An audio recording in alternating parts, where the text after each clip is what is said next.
નમસ્તે, જય આદિવાસી, જય જોહાર.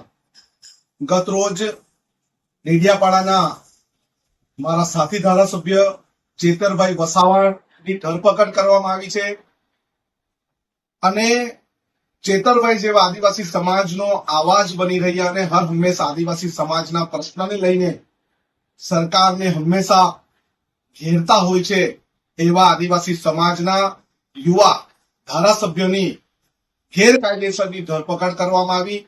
કોઈ પણ જાતની એફઆઈઆર લોન્ચ કર્યા વગર એમની ધરપકડ કરવામાં આવી. ત્યારે અમે એક સાથી ધારાસભ્ય તરીકે, આદિવાસી ધારાસભ્ય તરીકેનો ઘોર વિરોધ કરીએ છીએ. ખરેખર અત્યાર સુધી ભાજપ સરકારે હંમેશા આદિવાસી વિરોધી માનસિકતા છતી કરવા માટે જે ધારાસભ્ય અવાજ ઉઠાવે છે એને કોઈને કોઈ ભોગે સંજોગે કોઈ પણ કારણ વગર એને પોલીસનો ડર બતાવીને ગભરાવવાની કોશિશ કરે છે.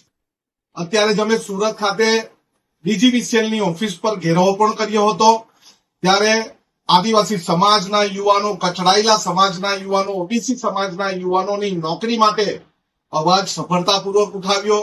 અમે અવારનવાર આદિવાસી સમાજનો અવાજ ઉઠાવીએ છીએ અને કચડવા માટે પોલીસને પોતાના કાર્યકર્તા બનાવીને અને બંધારણનો ગેરકાયદેસર ઉપયોગ કરીને એમની ધરપકડ કરી. અમે એનો ઘોર વિરોધ કરીએ છીએ.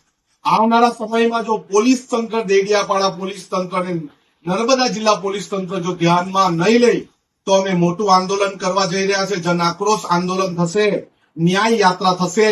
પરંતુ આદિવાસી સમાજ કોઈની સામે ઝૂક્યો નથી અને ઝૂકશે નહીં. ચેતરભાઈનો અવાજ સમગ્ર ગુજરાતમાં પડ્યો છે. અમે સૌ આદિવાસી ધારાસભ્યોની સાથે છે.